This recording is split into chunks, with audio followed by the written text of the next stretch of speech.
तुमने मुझे इग्नोर किया? मुझे तो यकीन नहीं आ रहा। दिलान, आई एम सॉरी।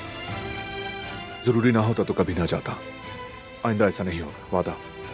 मसला ये नहीं कि हम फिल्म देखने नहीं गए, मसला ये है कि तुम अचानक गायब हो गए और मुझे बताया भी नहीं कि कहाँ जा रहे हो। दिलान, मैंने कहा जरूरी काम था, मजबूरी थी मेरी। अगर इतना अहम ना होता तो तुम ना जाते, मैं ये बात जानती हूँ।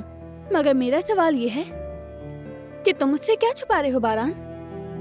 बताओ कि क्या बात है और तुम्हारी आकिफ से क्या बात हुई थी?